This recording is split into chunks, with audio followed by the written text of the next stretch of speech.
ইনশাআল্লাহ আগামী দিনে এই এলাকার মানুষের সমর্থন নিয়ে আল্লাহ তাআলা যদি আমাকে আগামী দিনে ধানের শীষের প্রতীকে বিজয় করে, আমি আমার কুড়িগ্রাম মানুষের উন্নয়নের জন্য, কুড়িগ্রাম জেলার উন্নয়নের জন্য সাধারণ মানুষ হিসেবে আমি সবসময় মানুষের সেবা দেওয়ার চেষ্টা করব। আল্লাহ তাআলার অশেষ রহমত, এই এলাকার মানুষের দোয়ায় কুড়িগ্রাম সদর 2 আসনে কেন্দ্রীয়ভাবে আমাকে ধানের শীষের মনোনয়ন দেওয়া হয়েছে। আলহামদুলিল্লাহ।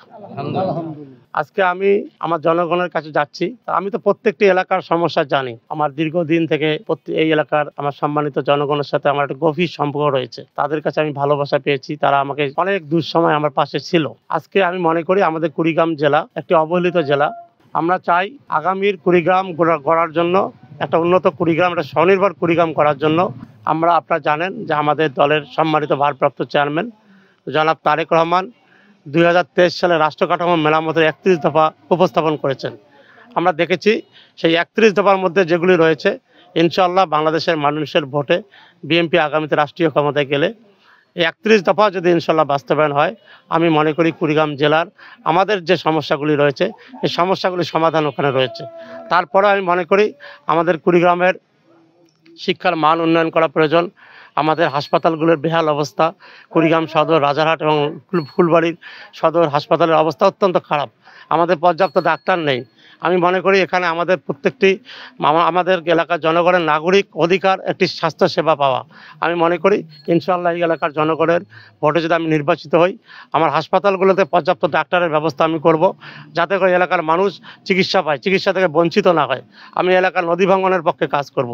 চলাঞ্চলে মানুষের তারা শিক্ষা থেকে বঞ্চিত, চলাঞ্চলে মানুষের শিক্ষার ব্যবস্থা করতে হবে। আমাদের রাস্তাঘাটের বেহাল অবস্থা, আমাদের রাস্তাঘাটগুলো ঠিক করতে হবে।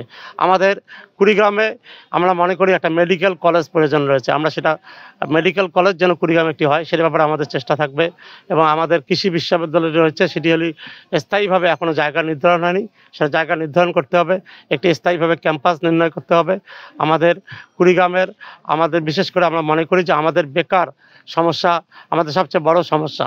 সেই বেকারদের কর্মসংস্থানের জন্য আমাদেরকে কুড়িগ্রাম টেক্সটাইল মিলটি পুনরায় চালু করতে হবে এবং আমাদের যুবকদের তারুণ্য নির্ভর কর্মসংস্থানের ব্যবস্থা করতে হবে।